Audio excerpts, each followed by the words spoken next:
कोल्हापूर जिल्ह्यातील शेतकऱ्यांसाठी दिलासादायक निर्णय घेतला आहे.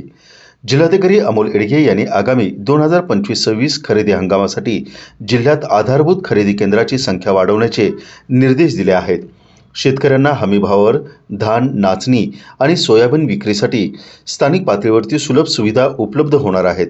जिल्हाधिकारी कार्यालयातील शाहूजी सभागृहात घेण्यात आलेल्या या बैठकीत जिल्हाधिकारी अमोल येडगे यांनी संबंधित विभागांना महत्त्वपूर्ण सूचना दिल्या आहेत. यंदा धानाला 2,369 रुपये, रागीला 4,886 रुपये आणि सोयाबीनला 5,328 रुपये प्रति क्विंटल असा हमीभाव निश्चित करण्यात आला आहे. ग्रामीण आणि दुर्गम भागातील शेतकऱ्यांना देखील या योजनेचा लाभ मिळावा यासाठी नवीन खरेदी केंद्र सुरू करणार असल्याचं त्यांनी सांगितलं. पणन महासंघाला सर्व तालुक्यांमध्ये उप अभिकर्ता संस्थांची नेमणूक करण्याचे निर्देश दिले असून इच्छुक सहकारी संस्था आणि फार्मर प्रोड्युसर ऑर्गनायझेशननं लवकरात लवकर प्रस्ताव सादर करावेत असं आवाहन यावेळी करण्यात आलं.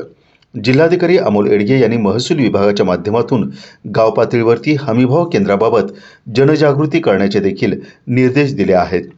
शेतकऱ्यांनी पीक पाहणी पोर्टलवर किंवा शासनाच्या ऑनलाईन व्यासपीठांवरती नोंदणी करून आपला शेतमाल विक्रीसाठी सादर करावा. नोंदणीसाठी आवश्यक कागदपत्रे सादर करून अर्ज सबमिट करणं आवश्यक आहे.